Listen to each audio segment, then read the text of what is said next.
हाय, मैं रवि रवि के बिंदास बोल में आपका स्वागत का। ये प्रकरण तो आपने देखा होगा। देखिए, रवि के बिंदास बोल में लाइव देख रहे हैं। मैं आप पर रुद्रपुर का वो प्रकरण दिखाना चाहता हूँ। देखिए, ये आप वीडियो देख पा रहे हैं रवि के बिंदास बोल में।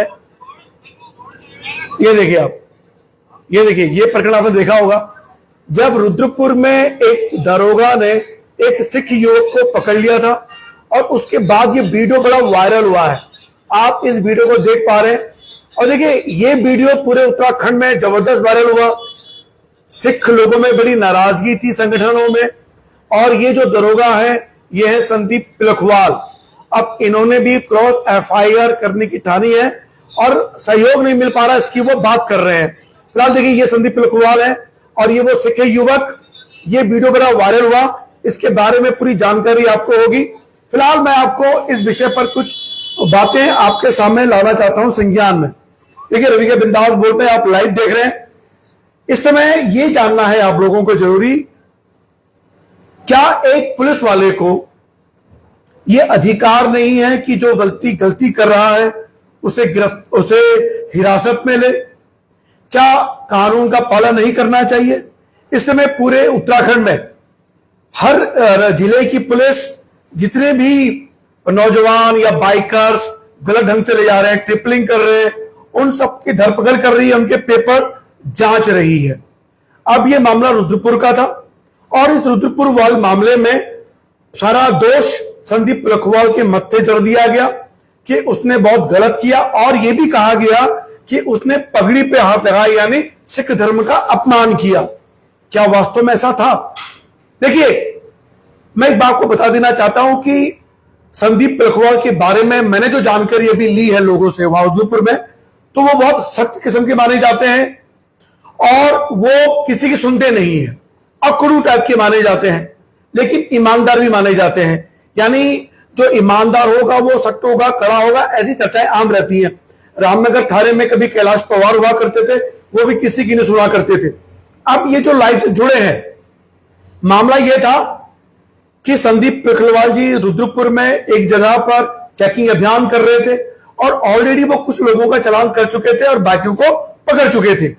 इन्होंने देखा कि सामने से 3 युवक आ रहे हैं, तो उसमें से जो आगे बैठा सिख युवक था उसने पीछे 2 बैठे युवकों को उतारा और उसके बाद वो बाइक लेके आगे आया। संदीप पिलखवाल की नजर उस पर थी और जैसे वो बगल में आया, संदीप पिलखवाल ने गाड़ी रोकी और उसे पकड़ लिया। और जो वीडियो बाद में वायरल हुआ है, उस वीडियो वायरल में आप देख पा रहे होंगे। देखिए, जो फोटो है, देखिए मैं आपको फिर दिखा दूं, जो फोटो आपको दिख पा रही है, ये देखिए आप रवि के बिंदास बोल में लाइव देख रहे हैं आप। ये देखिए, यहां पे संदीप पिलखवाल का कहना है कि इस युवक ने बदतमीजी की, इसका हाथ मोड़ा। यानी ये जो आपको हाथ मोड़ा हुआ दिखाई दे रहा है, इससे लगता है कि संदीप पिलखवाल का हाथ मोड़ा गया था इस युवक के द्वारा। लेकिन इस वीडियो में कहीं पर भी पगड़ी को नहीं छेड़ा गया है। मेरा सवाल यह है कि जब संदीप, यह बात सिख संगठनों को समझनी चाहिए। हर मामले को धार्मिक रूप देना उचित नहीं है। पुलिस को यहां पे व्यवहार, पहले मैं बात करता हूं पुलिस की। मान लीजिए कि संदीप पिलखवाल ने 3 युवकों को देख लिया था, यानी कि वो युवक पुलिस की इस व्यवस्था का सम्मान कर रहे थे, उन्हें पता था कि आगे कार्रवाई कर रहे हैं। यानी कहीं ना कहीं उन लोगों के मन में पुलिस के प्रति डर भी था और सम्मान भी था, और इस सम्मान के तहत उस सरदार युवक ने बाकी अपने 2 साथियों को उतार दिया। यानी कि यहां पे उस युवक की प्रशंसा करनी चाहिए। अब जब वो गाड़ी लेके आया, संदीप पिलखवाल ने पकड़ा। संदीप पिलखवाल ने अपना जो पुलिसिया रौब दिखाया वो वहां पे अनुचित था, ऐसा प्रतीत होता है व्यावहारिकता की दृष्टि से। लेकिन क्योंकि उस समय की फुटेज और वीडियोस मौजूद नहीं है कि जब संदीप पिलखवाल ने कैसा बिहेव किया, चूंकि वो सख्त माने जाते हैं, तो सिर्फ मैं कयास लगा सकता हूं कि शायद वो उस समय सख्त हुए होंगे। और चूंकि युवक नौजवान था, उसे पेपर मांगे गए तो उसने नाराजगी व्यक्त की होगी। देखिए, यहां पर एक बात समझने वाली बात है। संदीप पिलखवाल जी ने जब 3 लोगों को देखा, 2 तरह गए, वो आए, तो उनको उस युवक पे शक हुआ होगा और उसके बाद उन्होंने उसे लाइसेंस मांगा, आरसी मांगी, जो वो युवक दिखा नहीं पाया। उसके बाद क्या बदतमीजी हुई, इसके बारे में कोई रिपोर्ट है नहीं, क्योंकि वीडियोस नहीं है। फिलहाल संदीप पिलखवाल के जैसी वीडियो वायरल हुआ, यह कहा गया कि देखिए उत्तराखंड की बीजेपी की पुलिस ने सिखों की असल अपमान किया, यानी इसको सिखों के साथ जोड़ दिया गया। मैं सिख संगठनों से निवेदन करना चाहता हूं विनती के साथ, क्या संदीप पेटवाल ने उस युवक को इसलिए रोका कि वो सिख था, या इसलिए रोका कि उन्होंने ऑलरेडी इस युवक को 3 लोगों के साथ देख लिया था, और जब उसे पेपर मांगे गए तो वो पेपर मांगने का तथ्य यह था कि सिख युवक को अपमानित करना है, या एक नॉर्मल नागरिक से वो मांगने हैं क्योंकि ऑलरेडी 3 युवकों के साथ उसे देखा गया था। ये सिख संगठनों को समझना चाहिए। कहीं पर भी ऐसा कोई वीडियो नहीं है जिसमें उसकी पगड़ी के साथ अपमान किया गया है। संदीप पेटवाल का जब हाथ मुड़ा हुआ है तो देखिए वो कहां पकड़ रहे हैं, उसका जो हाथ है ये आप देख पा रहे हैं, ये देखिए, ये देखिए आप, ये उन्होंने उसके गले में, गर्दन में वहां पकड़ा हुआ है संदीप पेटवाल ने। और जैसी वीडियो वायरल हुआ तो देखिए अब धमकी आने लगी है संदीप पेटवाल को, जिनको पुलिस ने लाइन हाजिर कर दिया है एसएसपी उधम सिंह नगर। देखिए तेरी बहन की फुद्दी, देखो कितने गंदे गंदे जसबीर सियान है, और इसी तरीके से इनको मारने की धमकी आ रही है, यानी कि संदीप पेटवाल को मारने की धमकियां दी जा रही हैं उन लोगों के द्वारा। यह वीडियो जो वायरल करवाया गया, इसके पीछे मंशा क्या थी? क्या मंशा यह थी कि उत्तराखंड पुलिस को बदनाम करना है या सिख को भड़काना है? देखिए मैं सिख भाइयों से निवेदन करना चाहता हूं कि मेरे पिता आर्मी में थे तो एक बात कहा करते थे कि पुलिस कभी भी सख्ती भी करती है तो उसका आदर कीजिए, सम्मान कीजिए। वो जो पेपर मांग रही है वो पेपर उसे मुहैया करा दीजिए, क्योंकि कानून अपना काम कर रहा है। क्या संदीप पेटवाल ने उस बच्चे से रिश्वत मांगी? नहीं मांगी। क्या उसने सिख होने के कारण से परेशान किया? नहीं किया। अब देखिए जो रिपोर्ट हमारे पास आई है अभी, उधम सिंह नगर जिले के पिछले दिनों दरोगा संदीप पेटवाल व सिख युवक प्रकरण मामले में माहौल गरमाया है। एसएसपी मणिकांत मिश्रा ने उसी दिन दरोगा को लाइन हाजिर कर दिया, लेकिन सिख संगठन बड़ी कार्रवाई चाहते थे, वो चाहते थे कि उसको सस्पेंड किया जाए। और अब दरोगा ने यह बात बताई है कि सोशल मीडिया में उसे लगातार धमकियां मिल रही है और अपने परिवार की सुरक्षा जताई है। ऐसे पेटवाल के अनुसार उनके द्वारा महकमे को दी गई तहरीर पर मुकदमा दर्ज नहीं हुआ है, यानी जो अभद्रता उस सिख युवक ने की उस पर प्रशासन मुकदमा दर्ज नहीं कर रहा है। तो इसमें संदीप पेटवाल ने कहा कि अगर प्रशासन ने तहरीर दर्ज नहीं करी तो फिर वो हाई कोर्ट की तरफ अपना रुख लेके जाएंगे। देखिए अब इस मामले में संदीप पेटवाल कह रहे हैं कि उन्हें लगातार जो है धमकियां मिल रही हैं, और वायरल वीडियो में, और वो कह रहे हैं जो पगड़ी का बेअदबी का आरोप लगाया वो बिल्कुल निराधार है।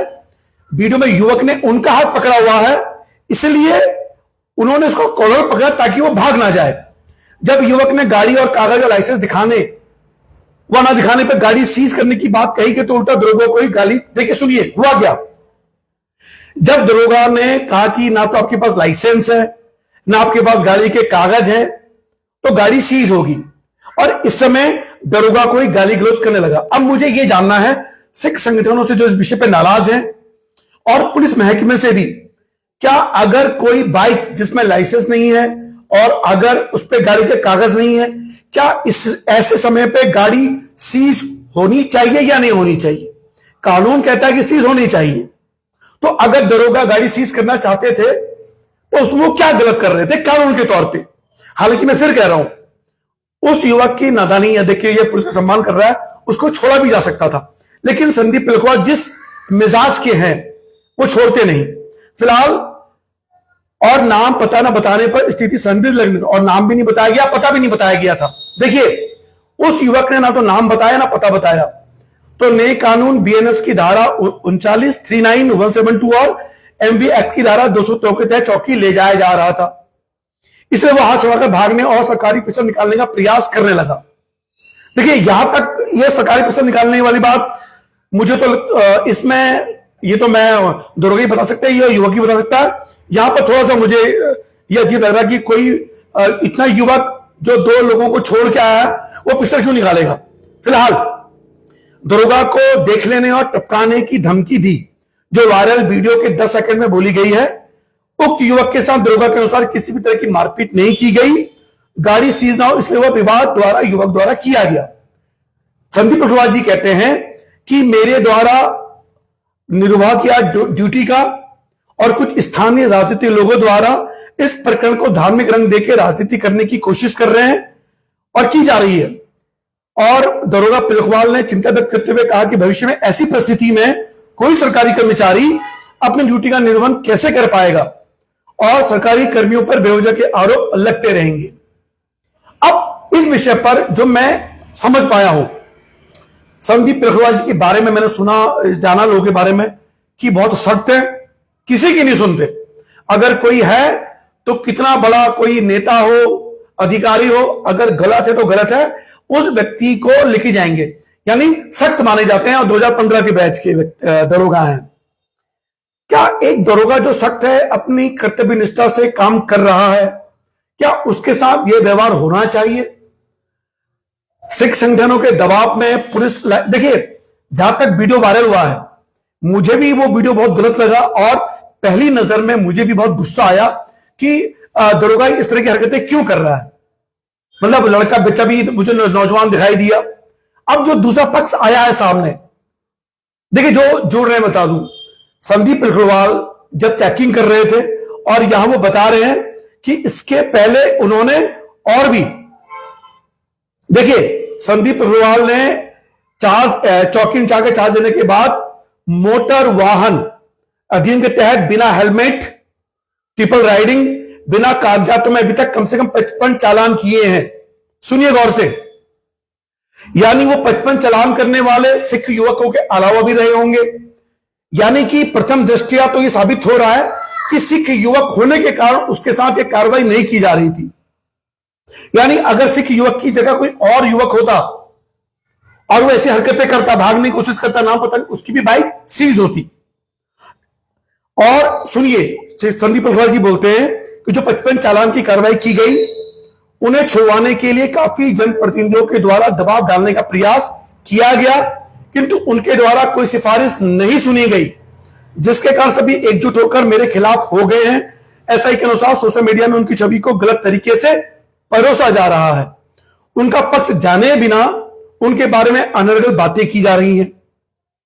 और वहीं दरोगा पिलखवाल के अनुसार उक्त घटनाक्रम में के बाद उनके द्वारा पूरे मामले की जानकारी दी गई, पूरे घटनाक्रम के बारे में बताया गया, जांच के तैयार भी है, लेकिन सोशल मीडिया में मिल रही धमकियां व गलत माहौल बने जैसे उनका परिवार चिंतित है। उनके द्वारा उक्त मामले में विभागीय अधिकारियों को तहरीर सौंपी गई है और अभी तक मुकदमा दर्ज नहीं हुआ है, और अगर उनकी सुनवाई नहीं हुई तो मजबूरन उन्हें न्यायालय का रुख करना पड़ेगा। अब मैं आगे आता हूं। अब मुझे आप लोगों से ये जानना है जो वीडियो देख रहे हैं, और मैं चाहता हूं कि रुद्रपुर और आसपास के सिख संगठनों तक ये वीडियो पहुंचे, और उनसे निवेदन के साथ मैं ये कहना चाहता हूं कि अगर आपका बच्चा बिना लाइसेंस के, बिना उसके जा रहा है, तो क्या वो अपराध नहीं कर रहा कानूनी तौर पे? क्या उस पर कानूनी कार्रवाई नहीं होनी चाहिए? दूसरा, क्या उस दरोगा ने आपके बच्चे को इसीलिए पकड़ा कि वो सिख है? नहीं। क्या उसने बेअदबी की? नहीं, क्योंकि ऐसे साक्ष्य मौजूद नहीं दिखाई दे रहे हैं। और प्रथम देखिए, बात होती है नियत की। मैं माननीय सिख संगठनों से हाथ जोड़ के निवेदन करना चाहता हूं कि इस विषय को आप धार्मिक रंग ना दें, क्योंकि इससे कई लोग फायदा उठा के लेके जाते हैं और पुलिस का जो मनोबल है वो टूटता है। ऐसे में वो लोग जो ईमानदार अधिकारियों, पुलिस की सख्त कार्रवाई से परेशान हैं, वो ऐसे मौके का फायदा उठाएंगे। और सिख कौम तो जानी जाती है अपनी जिंदा दिली के लिए, ईमानदारी के लिए, अपने कर्मों के लिए। अगर आप लोग ऐसे मामले में एक तरफा उसे दोषी मान लेंगे तो मुझे लगता है कि ज्यादती होगी, और आप लोगों को इस विषय पर गंभीरता पूर्वक करना चाहिए। देखिए, लाइन हाजिर उसे कर दिया गया है, उसका पक्ष भी सामने आना चाहिए।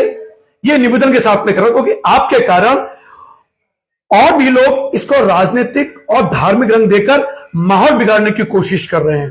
निवेदन है मेरा सिख संगठनों से, क्योंकि अगर आपका बच्चा बिना लाइसेंस के था, बिना पेपर के था, तो गलत तो वो कर रहा था, उसे अपना नाम पता बताने में क्या जा रहा था? ऐसा दरोगा ने जो आरोप लगाए हैं। अब सुनिए, ऑलरेडी वो 55 चालान कर चुके हैं और कई गाड़ियों को उन्हें पकड़ा है। देखिए, ये कहते हैं, सुनिए अब गौर से, यह बड़ा महत्वपूर्ण हिस्सा है इस खबर का।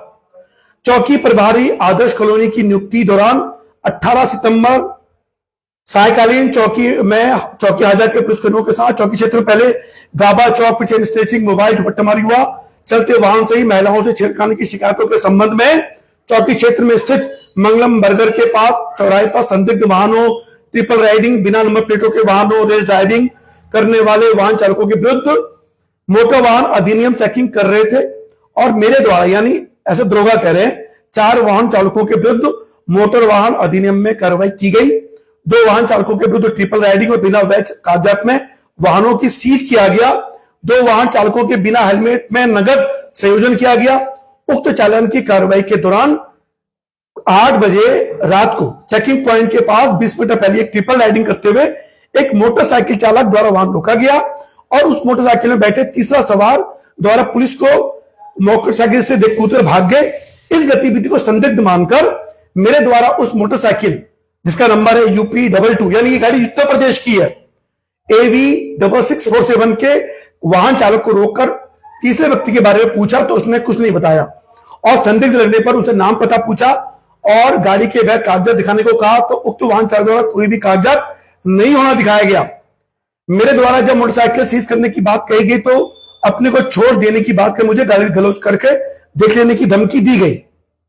इसी बीच युवक द्वारा मेरे कमर में रखे पिस्टल को निकालने का प्रयास किया गया किंतु निकाल नहीं पाया। इसी दौरान उक्त युवक द्वारा उत्तेजित होकर मुझे देख लेने और टपकाने, जान से मारने की धमकी दी गई, क्योंकि युवक ऐसा करते हैं आजकल के युवकों में जोश बहुत ज्यादा है। हालांकि इसकी पुष्टि मैंने ये तो आरोप में कहा गया है। मेरे द्वारा उक्त युवक को आदर्श कॉलोनी चौकी में ले जाकर पूछताछ की गई तो उक्त युवक द्वारा अपना नाम यश पुत्र हरविंदर सिंह, निवासी सीरसखेड़ा, थाना बिलासपुर, जनपद रामपुर, उत्तर प्रदेश का बताया। उक्त युवक द्वारा मोटरसाइकिल के वैध कागजात और DL प्रस्तुत न करने पर वाहन को मोटर वाहन अधिनियम की उचित धारा में सीज किया गया। यूपी 22 AV 6647 को मुझे यहां से धमकी दी गई, सरकारी कार्य में बाधा पहुंचाया गया, धार्मिक अनुमान चलाने का प्रयास किया गया, मुझ सरकारी सेवक को ड्यूटी के दौरान जान से मारने की धमकी दी गई। मेरे परिवार में भी इसका वह व्याप्त हो गया है। फिलहाल दरोगा सुख युवक के विवाद के बाद माहौल गरमाया, वीडियो वायरल हुआ, सिंह सेक्टर ने धरना किया और संदीप बिलकलवाल को लाइन हाजिर कर दिया गया। अब मुझे बताइए कि ऐसी स्थिति में जब एक युवक भाग रहा है, उसके विषय में पूछताछ की जा रही है, वो उसके बारे में बताने को तैयार नहीं है, गाड़ी के कागजात नहीं है, लाइसेंस नहीं है, तो क्या गाड़ी पे कार्रवाई नहीं होनी चाहिए? क्या उस युवक से पूछताछ नहीं होनी चाहिए? आप मुझे बताइए। यहां पर पुलिस को थोड़ा सा व्यवहार अपना सामने करना चाहिए, यह देखना चाहिए कि वो क्या स्थिति है। हालांकि शुरू में मैंने कहा कि जो बताया गया था कि 2 युवक भाग गए, हालांकि इसके आधार पर 3 युवक में एक युवक को कुदाया गया तो 2 युवक यहां से आए तो उनमें से पूछा गया कि तीसरा युवक क्यों भागा, तो उसकी सही जानकारी नहीं दी गई। फिलहाल मैं उत्तराखंड पुलिस, उधम सिंह नगर पुलिस, माननीय मुख्यमंत्री धामी से निवेदन करना चाहता हूं कि इस विषय पर किसी के दबाव में ना आकर उचित कार्रवाई की जानी चाहिए। अगर पुलिस वाला ईमानदार है, सख्त है, काम कर रहा है तो इससे बाकी पुलिस वालों पर भी मनोबल उनका कमजोर होगा। और मैं फिर से सिंह संगठनों से निवेदन करना चाहता हूं कि जिस तरह से आप भड़के, देखिए वीडियो देखकर कोई भी भड़क सकता है, मैं भी भड़का, मुझे भी गुस्सा आया था पुलिस वालों को देख के, लेकिन वो प्रथम दृष्टिया है, क्योंकि उसमें यह कहा गया कि पुलिस वाला टर्बन यानी जो सम्मानित पगड़ी है उसे छीनने की, निकालने की कोशिश कर रहा है, जबकि वीडियो में कहीं पर भी उस टर्बन को निकालने का प्रयास है ही नहीं। तो ये झूठा जो आरोप लगाया गया ये गलत था। देखिए मैं आपको फिर दिखा रहा हूं वीडियो और आप देखिए इस वीडियो में, ये देखिए आप, ये देखिए इस वीडियो में सिर्फ कॉलर पकड़ा गया है, सम्मानित पगड़ी को कोई नुकसान पहुंचाने की कोशिश नहीं की जा रही है। ये देखिए आप यहां पे, और देखिए उसका हाथ जो है उसके हाथ में है, जिसे यह कहा कि कड़े को पकड़ा गया। देखिए अब जब वीडियो बनाया हाथ छोड़ रहा है, देखिए ये देखिए आप, ये देखिए, ये देखिए आप, ये देखिए आप, यहां पे आवाज आ रही, मारना नहीं चाहिए। देखिए ये गाली गलौज किसने स्टार्ट की, क्या की, ये देखिए आप, ये देखिए आप, ये देखिए हाथ पकड़ा हुआ है। देखिए फिलहाल ये देखिए वो कह रहे हैं कि मैंने आपकी पगड़ी में हाथ नहीं लगाया है, सिर्फ पकड़ने की नीयत से। यानी इस विषय पर धार्मिक रंग नहीं देना चाहिए, क्योंकि ये पगड़ी वाला मामला है ही नहीं। हां, पुलिस वालों को अपना व्यवहार ऐसे मामलों में सम्मानित करना चाहिए। उनको उस कार्य की सजा मिली है, उन्हें लाइन हाजिर कर दिया गया है। लेकिन इस मामले में दरोगा को मारने की धमकी देना, उनके परिवार में एक डर का माहौल पैदा करना, मुझे लगता है कि यह गलत है। तो मेरे जितने भी सिख भाई हैं, सिख संगठन के लोग हैं, उनसे हाथ जोड़ के निवेदन है कि कृपया इस मामले को धार्मिक रंग ना दें, क्योंकि वो सिर्फ, अगर उस बच्चे के साथ गलत हुआ है तो वो सिर्फ सिखों का बेटा नहीं है, वो भारत का बेटा है। उसके साथ अन्याय होगा तो हम सब साथ रहेंगे। लेकिन एक पुलिस वाले ने सिख युवक की पगड़ी खींची, इस तरह का माहौल बनाकर उसे वायरल करवाना, यह थोड़ा सा गलत लगाई जाती है, क्योंकि इससे देखिए पुलिस का मनोबल टूटता है। और जिस तरह से उत्तराखंड में भ्रष्टाचार, इस तरह के जो करप्शन है बढ़ रहे हैं, उसमें कोई अधिकारी ईमानदारी से काम कर रहा है, उसके साथ उसके मनोबल को तोड़ने की कोशिश है। तीसरी, आप देखते हैं कि उत्तराखंड में जो लोग बाहर से आ रहे हैं, ट्रिपल राइडिंग, बिना हेलमेट के चलाना, तेज गति में चलाना, स्मैक, चरस, गांजे का भी हो रहा है। तो पुलिस वालों को कैसे पता चलेगा कि कोई व्यक्ति सही है या गलत है? उसे कहीं तो सख्ती करनी पड़ेगी। इसलिए इस मामले को धार्मिक रंग न देकर पुलिस की मजबूरी समझ लेने की कोशिश कि आखिर उन पर दबाव है। और देखिए, उत्तराखंड के हर हिस्से में, सिर्फ रुद्रपुर में नहीं, रामनगर में भी, हल्द्वानी में, देहरादून में, कोटद्वार में लगातार पुलिस चेकिंग अभियान चल रही है। और वो चेकिंग अभियान होना चाहिए। और इस तरह के विवाद से चेकिंग अभियान पर असर पड़ रहा है, पुलिस वालों का मनोबल टूट रहा है, वो सख्ती करने से डर रहे हैं। अगर वो कोई गैर धर्म का व्यक्ति है और ऐसे में वो अपने को पीड़ित बताएगा धर्म के नाम पर, तो पुलिस कैसे काम कर पाएगी? इसलिए इस विवाद को इस नजरिए से नहीं देखा जाना चाहिए। फिलहाल आपकी टिप्पणी का इंतजार रहेगा। इस विषय पर गहन जांच के बाद शाम को फिर रिपोर्ट बनाएंगे। लेकिन उत्तराखंड पुलिस के मनोबल को तोड़ने का प्रयास नहीं होना चाहिए। ईमानदार और सख्त पुलिसकर्मियों का साथ देने की आवश्यकता है। साथ में ही उन पुलिसकर्मियों को यह भी बताने की जरूरत है कि हमें आम आदमी के साथ, खासकर वो बच्चे हैं, युवा हैं, उनके साथ प्रेम पूर्वक व्यवहार करना चाहिए। सख्ती करने से उनके अंदर जो भावना है अकड़ की, नफरत की, वो बढ़ जाएगी। लेकिन सोशल मीडिया में पुलिस के प्रति जो नफरत का भाव है वो यहां भी देखा गया। पुलिस इतनी भी बुरी नहीं होती जितना उसे बना के पेश कर दिया जाता है। हालांकि पुलिस पर एक रिपोर्ट हम पेश करेंगे शाम को। देखते रहिए रवि के बिंदास बोल। जय उत्तराखंड, जय भारत।